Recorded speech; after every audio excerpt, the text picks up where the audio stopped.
Welcome students.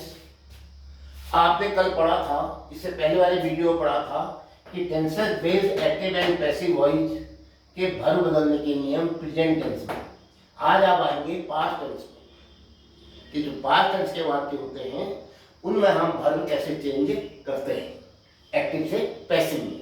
मैं आपको बताऊं, पास्ट टेंस में भी हम जब सेंटेंस सिखाते हैं तो हम क्या करते हैं, ट्रांसलेशन में क्या बताया था आपको टेंसेज में कि इसके चार फॉर्म बताए थे, इंडेफिनिट, कॉन्टिन्यूअस, परफेक्ट और परफेक्ट कॉन्टिन्यूअस। पहले हम इंडेफिनिट में जाते हैं, पास्ट इंडेफिनिट में। जैसे आपने कहा साहब, पास्ट इंडेफिनिट में वर्ब की सेकंड फॉर्म आती है एक्टिव वॉइस में।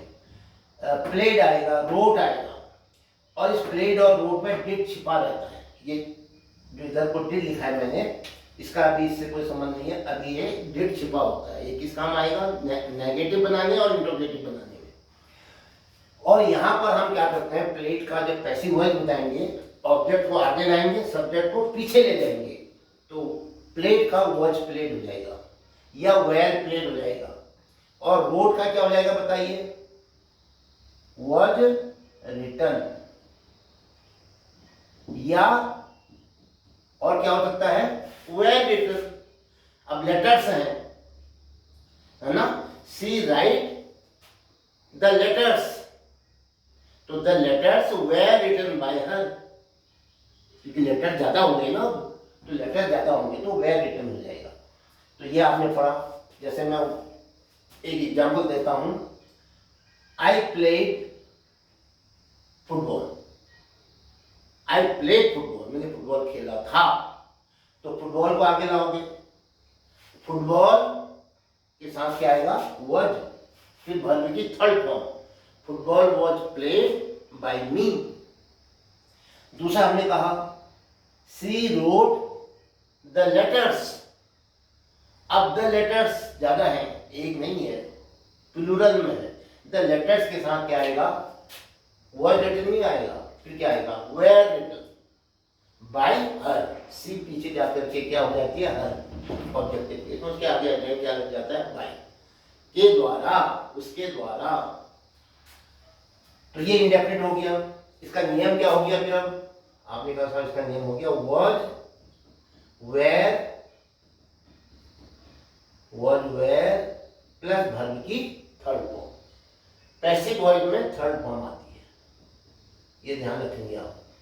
नेक्स्ट कॉन्टिन्यूअस में पढ़ते हैं। कॉन्टिन्यूअस का मतलब कोई कार्य चल रहा था। वॉज प्लेइंग, वेर राइटिंग, जानते हैं हम। जैसे उदाहरण से समझो, आई वॉज प्लेइंग फुटबॉल, मैं फुटबॉल खेल रहा था।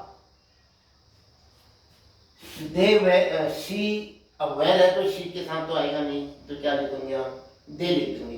दे were writing essays, they were writing letters, they were writing the letters.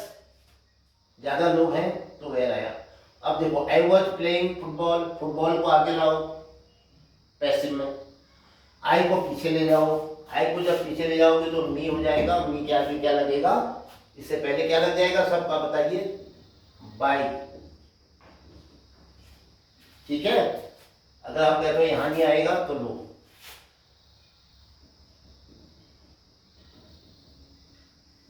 इनके आगे बाई लग जाएगा के द्वारा। अब ध्यान दीजिए, आई was playing football, football was क्या लगेगा यहां? देखिए यहां was being, were being, तो was being की थर्ड फॉर्म ही आती है, तो was being played। Football was being played by me, मेरे द्वारा खेला जा रहा था। दूसरा, they were writing the letters, the letters were being written, ज्यादा है ना letters, तो the letters were being written by them, उनके द्वारा पत्र लिखे जा रहे थे। तो नियम क्या बन गया? वॉज या वेर के साथ फिर बीइंग आएगा। जैसे वॉज बीइंग, फिर were, was being written, was being played, were being written, were being played, फिर वर्ब की थर्ड फॉर्म। किसमें? पास्ट कंटीन्यूअस टेंस में। जा रहा था, खा रहा था, लिख रहा था, पढ़ रहा था, खेल रहा था, समझिए। परफेक्ट, परफेक्ट का मतलब होता है कोई कार्य, काम पूरा हो चुका था। जैसे समझो, परफेक्ट में खेलने वाली बात है, हैड प्लेड, मैं फुटबॉल खेल चुका था। आई हैड प्लेड फुटबॉल, मैं फुटबॉल खेल चुका था। और रिटन में समझो, had written, they had written letters, वे पत्र लिख चुके थे। अब इसमें आओ, मैं फुटबॉल खेल चुका था, तो फुटबॉल को आगे लाओ, और आई हैड था तो आई को पीछे ले जाओ, आई का आपने कहा मी हो जाएगा, उसके आगे बाय लग जाएगा, बाय मी। और फुटबॉल को आगे लाओ, तो फुटबॉल हैड प्लेड को बदलना है, भर बदलना सिखा रहा हूं मैं। तो हैड के बाद क्या लगता है परफेक्ट में, बीन, प्रेजेंट में भी लगाता, ध्यान है आपको, पास्ट में भी क्या लगा रहा हूं मैं, बीन, हैड बीन प्लेड। क्या हो जाएगा प्लेड का, हैड प्लेड का हैड बीन प्लेड, तो क्या हो जाएगा football had been played by me. दूसरा था they had written the letters, the letters को आगे लाओगे, द लेटर्स। अब हैड रिटन का क्या हो जाएगा, हैड बीन रिटन, लिखने वाले दे थे, दे का क्या हो जाता है, them, by them. The letters had been written by them, पत्र उनके द्वारा लिखे जा चुके थे। अब यहां देखो, had been played, had been written, ये समझ गए आप। तो हम क्या रूल क्या बना, सब सब्जेक्ट के साथ हैड बीन ही आता है, प्लस वर्ब की थर्ड फॉर्म आती है, प्लस वर्ब की थर्ड फॉर्म आती है। अब हम जाएंगे परफेक्ट कॉन्टिन्यूअस में। Past perfect continuous active voice बनती है, जैसे मैं सुबह से फुटबॉल खेल रहा था, I had been playing football since morning, लेकिन इसका पैसिव नहीं बनेगा, ज़्यादा कंफ्यूज मत करेंगे, कोई कंफ्यूजन नहीं होना चाहिए। दे, वे पत्र लिख रहे थे 2 घंटे से, they had been writing letters for 2 hours, there is no passive, इसलिए मैं यहाँ की चर्चा नहीं होगी। तो ये था पास्ट टेंस में। जैसे इंडेफिनिट को थोड़ा समझा देता हूँ मैं, आई प्लेड फुटबॉल, अगर नेगेटिव होगा तो क्या बनेगा, ये डिड आया, ध्यान दीजिए, जिद छिपाया बोलो, I did not play football, मैंने फुटबॉल नहीं खेला। तो क्या होगा, फुटबॉल, यहाँ आपने कहा साहब उसका वॉच प्लेड कर दिया था हमने फुटबॉल के साथ, तो अब क्या कहोगे, football was not played by me.